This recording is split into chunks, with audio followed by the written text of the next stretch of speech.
শুভ সকাল বন্ধুরা। আজকে হচ্ছে সোমবার, সকাল 7টা মতো বাজছে এখন। সকালবেলায় ছেলেকে তো কলেজে পাঠিয়ে দিয়েছি, টিফিন তৈরি করে দিয়ে ওই আজকে এগ পাস্তা করে দিয়েছি, আর সঙ্গে মিষ্টি দিয়েছি। আর ওর বাবা নিয়ে গেছে বাস স্ট্যান্ডে ওকে দিতে। তার ফাঁকে ও বেরিয়ে গেল স্নান টান করে, সবজিপাতি কেটে আমি পুজোটা আগে সারলাম, তারপরে ছাদে এখন এসেছি জামা কাপড় মিলতে। তো জামা কাপড় মিলে দিলাম, তাই তোমাদের সঙ্গে একটু কথা বলছি। আর আজকে বাবার সুগারের ডক্টর চেক আপের ডেট আছে, তো বাবাকে নিয়ে যাবে। তো দেখো আমি রেডি হয়ে নিয়েছি, শাড়ি পরার কিন্তু সময় পাইনি, চুড়িদার পরে নিয়েছি, কারণ আমাকে এসে রান্না বান্না করতে হবে। খুব তাড়ার মধ্যেই ছিলাম। তো দেখো আমাদের হাউজিংয়ের শিব মন্দিরে চলে এসেছি। শিব মন্দিরটা ছোট্টর মধ্যে, কিন্তু জায়গাটা খুব সুন্দর। পাশেই কিন্তু একটা পার্ক আছে বাচ্চাদের খেলাধুলা করার আর কি। তো পরিষ্কার করবে, সব পাতা টাতা পড়ে আছে, ডেলি কিন্তু ঝাড়া পরিষ্কার সব করে, লোক আছে তারাই করে। তো দেখো ফাঁকাই ছিল, এখন ওই সকাল 8টা মতো বাজছে। হাজব্যান্ড তো ছেলেকে দিয়ে চলে এসছে, তারপরে আমি স্নান সেরে আমাকে নিয়ে এলো। কারণ তোমরা তো জানো, আগে আমি বলেছি যে আমাদের এখানে কুকুরের উৎপাত খুব। আমি মন্দিরে আসতে একটু ভয় করি, আর এই দিকটা একটু বেশিই কুকুর থাকে, আর অনেক খ্যাপা কুকুরও আছে, অনেক মানুষজনকে কামড়ে দেয়। তাই আমি কুকুরের ভয় পাই, আমাকেও 2-3 দিন কামড়াতে কামড়াতে আমি বেঁচেছি, তাই একা আসার সাহস পাই না। আর এইদিকে দেখো বাবার কাছে এসে শেষ সোমবারে আমি পুজোটা সেরে নিচ্ছি। আমি মন থেকে ভক্তি ভরে পুজো দিই, যেমন পারি সেরকমই করি। কোনো নিয়মকানুন আমার কাছে নেই, মনে ভক্তি থাকলেই ঈশ্বরকে ডাকা যায়, তাই না? আমি এটাই বিশ্বাস করি। আর মানুষকে ভালোবাসলেই কিন্তু ঈশ্বরকে পাওয়া যায়। আমি মানুষকে ভালোবাসার চেষ্টা করি। আর দেখো আমার তো ভেতরে পুজো দেওয়া হয়ে গেছে, এবারে যে বাইরে তুলসী মঞ্চ আছে, তুলসী মঞ্চে একটু পুজো করে নিচ্ছি। তো ফাঁকাই ছিল, সকাল 8টা মতো বাজছিল, আর মন্দিরটা আজকে ফুল দিয়ে সাজাচ্ছে। সন্ধ্যাবেলা কিন্তু ভোগ রান্না হবে ওখানে, তাই তোমাদের বলছি যে ওখানে ভোগ রান্না হবে। সবাই কিন্তু প্রত্যেক বছরই হয়, অনেকে যায়, আমার যাওয়া হয় না, সময় পাই না, তো বাড়িতে দিয়ে যায়। তো বাড়ি চলে এসেছি, বাবাকে প্রসাদ দিলাম, বাবাকে পুষ্প ঠিকালাম, হাজব্যান্ডকেও দিয়েছি, আমি নেব তারপরে খাবো। আর এই দেখো সকালে জলখাবারে আজকে বরবটি আলু সেদ্ধ করেছি। এটা কিন্তু আমি করেই গেছিলাম, কারণ রান্নার তাড়াতাড়ি আছে। আম শসা কলা, এখানে পাঁপড় ভেজে নিয়েছি, তো মুড়ি দিয়ে খাবো। তো বাবা মুড়িটাই খেতে পছন্দ করে, আর মুড়ি খেলে শরীরটা ভালো থাকে, তাই আমি লুচি রুটি এগুলো অ্যাভয়েড করারই চেষ্টা করি। তো রান্না বসিয়ে দিয়েছি, কারণ বাবাকে নিয়ে যাবে, তো সেই জন্য আমি একদিকে কিন্তু রান্নাটা বসিয়ে দিয়েছি। তো বলল খেয়ে যাব, তো সেই জন্য আমি রান্নাটা বসিয়ে দিলাম। তো এই দেখো জলখাবার খাওয়া হয়ে গেছে, বাবাকে চা করে দিলাম, হাজব্যান্ডকেও দিলাম। আর আমি দেখো রান্নাঘরে দাঁড়িয়ে দাঁড়িয়ে রান্না করতে করতে চা খাচ্ছি। আর হাজব্যান্ড ওইদিকে ফোন করছে, ডক্টর কখন বসবে সেই জন্য একটু খবর নিচ্ছে। তো দেখো আজকে কাঁকরোল ভাজা করছি, হলুদ লবণ দিয়ে ঢাকা দিয়ে ভাজতে দিলাম। এদিকে ভাতটা বসিয়ে দিয়েছি, কারণ আমাকে বলেছিল 11:30টার মধ্যে বেরিয়ে যাব। আচ্ছা, এবার ওল সেদ্ধটাও হয়ে গেছে। আর এদিকে মিক্স সবজি করব আলু দিয়ে, একটা আলু দিয়েছে, ভাপিয়ে জল ফেলে দিয়েছি আলুটা, আর বড়ি দিয়ে। আর এদিকে বিউলি কলাইয়ের ডালটা হয়ে গেছে। এই দেখো আজ কিন্তু এগুলো সব নিরামিষ করছি। আর এদিকে হাজব্যান্ড বাজারে এই সব সবজিপাতিগুলো নিয়ে এসেছিলো, তো ধুয়ে রেখে দিয়েছি। আর এই দেখো ছোট্ট এই যে মিষ্টি কুমড়োটা নিয়ে এসছে, কাঁচা কুমড়োটা, কাঁচা কুমড়োর তরকারি খেতে কিন্তু ভালোই লাগে। আর ওই যে মিক্স সবজিটা একটু বড়ি দিয়ে করব। ওইতে তো করলা, মিষ্টি কুমড়ো, পটল, তারপরে ভেন্ডি, সমস্ত কিছু কিন্তু দেওয়া আছে, কিঁদুরি, তো ওই দিয়ে করছি। তারপর ফ্রিজ থেকে ফলটা বার করে রাখলাম, কাটবো। তো হাজব্যান্ড বললো এখন যাব না, এসে ভাত খাবো। তো ফলটা কেটে আমি দিয়ে দেব, কারণ সকালবেলা জলখাবার ওই 9টার দিক 9:30টার দিক করে খেয়েছে, এবার ভাত খেতেও তো দেরি হবে, সেজন্য বললাম যে ফলটা কেটে দিই বাবা, ফল খেয়ে যাবে। তো ফলটা বার করে রাখলাম, এদিকে মিক্স সবজিটা বসিয়ে দিয়েছি, বড়িটা ভেজেছি। আর বড়িটা কিন্তু আমি লাস্টে দেব ভেঙে, এটা যখন দাঁতে পড়বে না, খাওয়ার সময় মুখে পড়বে, বেশ কুড়মুড়ে একটা আওয়াজ হবে, খেতেও কিন্তু ভালো লাগে। তো আমি এই মিক্স সবজিটা করলে এরকম করেই করি। আর এই দেখো এর ফাঁকে ফল কেটে নিয়েছি, এই ট্রেটা বাবাকে দেবো, আর এইটা আমাদের দুজনের। আর ছেলে তো খায় না, ও খায় নাকি, ও তো আজকে বাড়িতেই নেই, আজ তো সোমবার, আমি ভুলে গুলিয়ে ফেলেছিলাম। এই দেখো বাবাকে নিয়ে গেল ধরে ধরে, তো বাবার তো ডিসব্যালেন্স হয়ে যায়, নার্ভের প্রবলেম। তো সিঁড়িতে ওঠানামা করলে কিন্তু আমরা ভয়েই থাকি। তো দুজনে বাইকে চলে গেছে, আর আমার এদিকে ও বলল দেরিতে হবে খেতে, তো রান্নাটা দেরিতেই বসালাম। আর কিন্তু তাড়াহুড়ো নেই। ওইদিকে মাছটা বসিয়ে দিয়েছি ওদের জন্য, হাজব্যান্ড আর বাবার জন্য। আর ছেলে তো কলেজ গেছে। আর মাশরুম নিয়ে এসেছিলো দুদিন আগে, মাশরুমটা করা হয়নি। মাছের কালিয়াটা বসিয়ে দিয়েছি। মাশরুমটা কিন্তু আমি প্রথমে জল দিয়ে, গরম জল দিয়ে ভালো করে ধুয়ে পরিষ্কার করেছি, তারপরে কেটে আবার জল দিয়েছি, ধুয়েছি। পেঁয়াজ লঙ্কা দিয়ে আর আদা রসুন পেস্ট দিয়ে একটু ভেজে নিয়ে ধুয়ে রাখা মাশরুমটা দিয়ে দেব, আর তার সঙ্গে একটু হলুদ লবণ দিয়ে ভাজবো। তো এরকমভাবে মাশরুম ভাজা খেতে কিন্তু ভালোই লাগে বন্ধুরা, গরম গরম ভাতের সঙ্গে।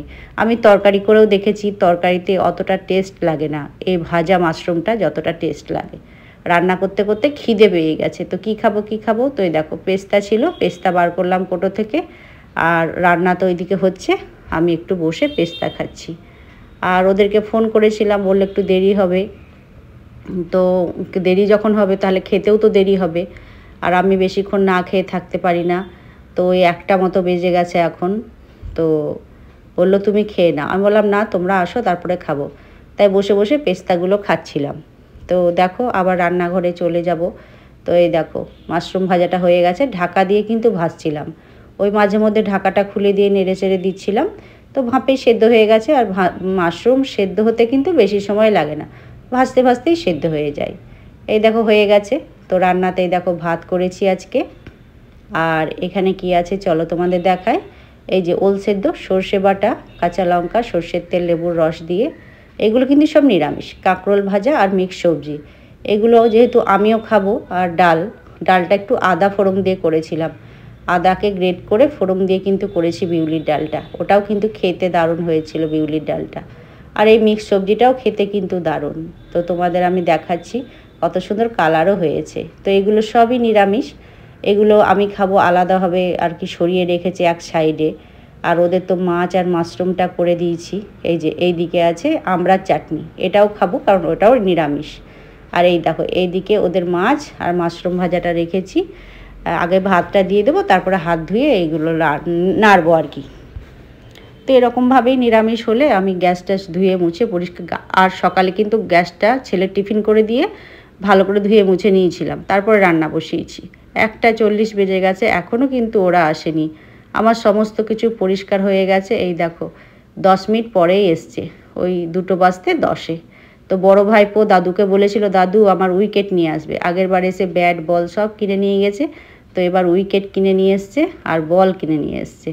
তো বাবাকে ঠান্ডা জল দিচ্ছি ফ্রিজ থেকে বার করে, হাজব্যান্ডকেও দিলাম। আর এই দেখো 3টে বল একসঙ্গে নিয়ে এসছে। তো বাবা তো স্নান করলো, বাবাকে খেতে দিয়ে দেবো, হাজব্যান্ডকেও দেবো, ও স্নান করলো, তারপরে আমি খাবো। তো এই দেখো বিকেলবেলায় সন্ধ্যের দিকে এখন দেখছো বাইরে কিন্তু অন্ধকার নেমে এসেছে হালকা। তো সন্ধ্যেবেলা লিকার চা করছি, বাবা তো ঘুমাচ্ছিল, রেস্ট করছিল, তো উঠলো। তারপরে এই 6:10-15 হবে এরকম বাজছে। আমি আদা গ্রেট করে দিচ্ছি আর একটু গোলমরিচ আর লবঙ্গ দেব। তো লিকার চাটা কিন্তু আমি এরকমভাবেই করি। ঠান্ডা কাশি বা গলা ব্যথা হলে এরকমভাবে তেজপাতা, আদা, গোলমরিচ এইসব দিয়ে চা খেলে কিন্তু লবঙ্গ গলাটারও আরাম পাওয়া যায়, আর বেশ শরীরের পক্ষেও কিন্তু খুব ভালো। তো দেখো 3জনে 3 কাপ চা করে নিয়েছি। আর লিকার চাই করলাম এখন ওই সন্ধ্যের দিকে, আর রাত্রের দিকে আর কি দুধ চা বানাবো। তো 3জনের 3 কাপ চা, সঙ্গে টোস্ট বিস্কুট নিয়ে নিয়েছি।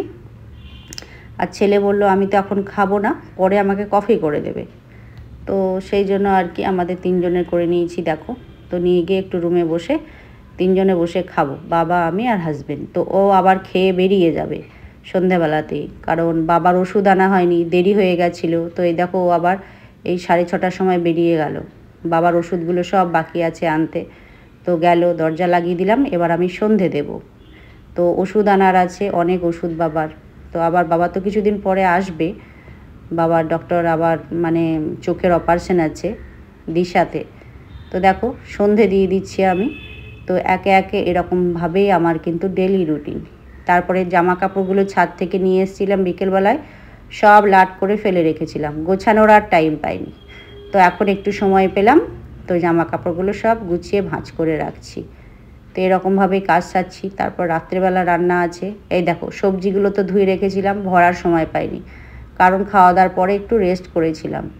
তো একটু রেস্ট করি, শুয়ে বসে ঘুমাই না ঘুমাই একটু রেস্ট কিন্তু আমাকে করতে হয়, নইলে আমার শরীর আর কি ঠিকমতো যায় না। তো এই আর কি, আমারও তো অনেকগুলো ওষুধ আছে, অনেক মেডিসিন আমাকে খেতে হয়। আর এই দেখো সন্ধ্যাবেলা বাবাকে একটু মুড়ি মেখে দিচ্ছি। তো সমস্ত কিছু দিয়ে মাখলাম, আর ওই প্লেটে আমি একটু তুলে রাখলাম, তারপরে বাবাকে পেঁয়াজ দিলাম, কারণ আমি তো আজ পেঁয়াজ খাবো না। তো একটু ঝালমুড়ির মতো মাখিয়ে বাবা আর কি সন্ধ্যাবেলা এরকম করে একটু মুড়িটা খায়। আর ছেলে বলল কফি করে দাও। ছেলে তো কলেজ থেকে চলে এসছে, ও খেয়ে এসছে মোমো। আসার সময় বলল মা আমি কিছুই খাবো না, তো আমাকে কফিটা করে দাও। তো আমার মুড়িটা পড়ে থাকলো, পরে খাচ্ছি। ছেলেকে কফিটা করে আগে দিলাম, তারপরে মুড়ি খেলাম। তারপরে দেখো বাবার আমার দুজনে 2 কাপ দুধ চা করেছি। আর হাজব্যান্ড তো এখনও আসেনি, ওই 8টা মতো বাজছে, ও কিন্তু এখনও ফেরেনি। বাবার ওষুধ আনা এখনও হয়নি। তো আরও কিছু কাজ আছে বাবার। তো এই দেখো চলে এসছে, ওষুধ নিয়ে এসছে। আর এই যে এই গাড়িটা আমার ছোটো ভাইপোর জন্য। পিমনি আমার গাড়ি লাগবে, গাড়ি লাগবে, ফোন করলেই বলে। তো বললাম ওর জন্য একটা গাড়ি নিয়ে এসো। তাই আমার ছোটো ভাইপোর জন্য একটা গাড়ি নিয়ে এসছে। আর এই দেখো কালীঘাটের কালী মায়ের ভোগ নিয়ে চলে এসছে কালীঘাট থেকে। আর এই দেখো এটা হচ্ছে আমাদের শিব মন্দিরের ভোগ, আলুর দম আর গোবিন্দভোগ চালের খিচুড়ি। আমি যেখানে শিব মন্দিরে জল ঢালি প্রত্যেক সোমবারে, তো সেখানকারই ভোগ প্রত্যেক বছর হয়। আর এই দেখো কালী মায়ের কালীঘাটের ভোগ। এখানে দিয়েছে পোলাও, বাসমতি চালের পোলাও, আর একটা মাছ আছে, তারপরে পাঁঠার মাংসর প্রসাদ আছে, তারপরে ডাল, একটা শুক্তোর তরকারি, আলু পটলের তরকারি, পটল ভাজা, বেগুন ভাজা, আলু ভাজা, পায়েস সমস্ত দিয়েছে। তো তোমাদের আমি খুলে খুলে দেখাচ্ছি, বলছি যে এগুলোই কিন্তু আমাদের রাত্রের খাবার। তো এতটা পরিমাণে ছিল, আমরা 4 জনে খেয়ে কিন্তু শেষ করতে পারিনি। পরের দিনও মানে আজকে মঙ্গলবার সকালে জলখাবারও আমাদের খাওয়া হয়ে গেছে। এই দেখো আজকে হচ্ছে মঙ্গলবার, ভোর 5টা বাজছে, বাবা কিন্তু আজ বাড়ি চলে যাচ্ছে। হাজব্যান্ড বাবাকে দিতে যাচ্ছে হাওড়াতে ট্রেনে তুলে দিয়ে আসবে। তো দেখো বাবাকে বলছি বাবা সাবধানে থাকবে, হ্যাঁ তো কদিন পরেই তো আসবে, আবার চোখের অপারেশন আছে। তো বাবা চলে গেল, মনটা খারাপ কয়েকদিন ছিল। তো কিছু তো করার নেই, এরকমভাবেই চলতে হবে, তাই না? তো বাবার যেহেতু শরীর অসুস্থ, আমার মাও অসুস্থ, তাই আমাদের মনটা কিন্তু খুব খারাপ হয়। বাবা মা ভালো থাকুক, সুস্থ থাকুক, প্রত্যেকটা সন্তানই তো চাইবে, তাই না? তো দেখো চলে গেল, বাইকে দিতে গেল, তাই তোমাদের দেখালাম। তো মনটা খারাপ, কিছু করার নেই। দেখো ভোরের আলো ফুটে গেছে, সকালের আলো ভোর পেরিয়ে সকাল হয়ে গেছে। আর এই দেখো বাবাকে ট্রেনে খাওয়ার জন্য ছোলা বাদাম ভিজিয়ে দিয়েছিলাম একটা কোটোতে, বিস্কুট, চিড়ে ভাজা। বললাম বাবা তুমি ট্রেনের খাবার খেও না, আমি তোমাকে খাবার ভরে দেবো, তুমি সেগুলো খাবে। তো চিড়ে ভাজা দিয়েছিলাম, আর ছোলা বাদাম ভেজানো, আর বিস্কুট ভরে দিয়েছিলাম। আর সকালে তো লিকার চা বিস্কুট খেয়ে গেছে। তো বসে বসে ভাবছি বাবার কথা, যে এই ছোলা বাদামটা বাবাকে ভরে দিয়েছিলাম। আর এই দেখো হাজব্যান্ড এসে আমাকে মোবাইলে দেখাচ্ছিল, এই দেখো বাবাকে ট্রেনে তুলে দিলাম, বাবা ট্রেনে চলে গেল, গণদেবতা। তো আর কি ভিডিওটা আমাকে করে নিয়ে দিয়েছিল, তাই আমি তোমাদের সঙ্গে শেয়ার করলাম। বাবা ট্রেন ছেড়ে চলে গেল। তো আজ মনটা ভীষণ খারাপ। তো খারাপ করার কিছুই নেই, বাবা আবার কয়েকদিন পরে আসবে। বাবা মা তো আর মেয়ের ঘরে থাকতে পারে না, তাই না? যেহেতু ছেলে আছে, আর যাদের বাবা মা অসুস্থ হলে ছেলে মেয়ে সকল সন্তানদেরই কিন্তু পাশে দাঁড়ানো উচিত। ছেলে থাকলেও যে মেয়ে করবে না এটা কিন্তু নিয়ম না। যাদের মানবিকতা আছে তারা কিন্তু পাশে দাঁড়াবেই। কি বলো বন্ধুরা, ঠিক বলেছি কি না? তো দেখো দুপুরে রান্না করলাম আজকে মঙ্গলবার, ফুলকপি আলু আর পেঁপে দিয়ে ডিমের ঝোল, এদিকে কিঁদুরি ভাজা, ওল সেদ্ধ আর ডাল। এই ছিল রান্না। চলো টাটা, বাই, সবাই ভালো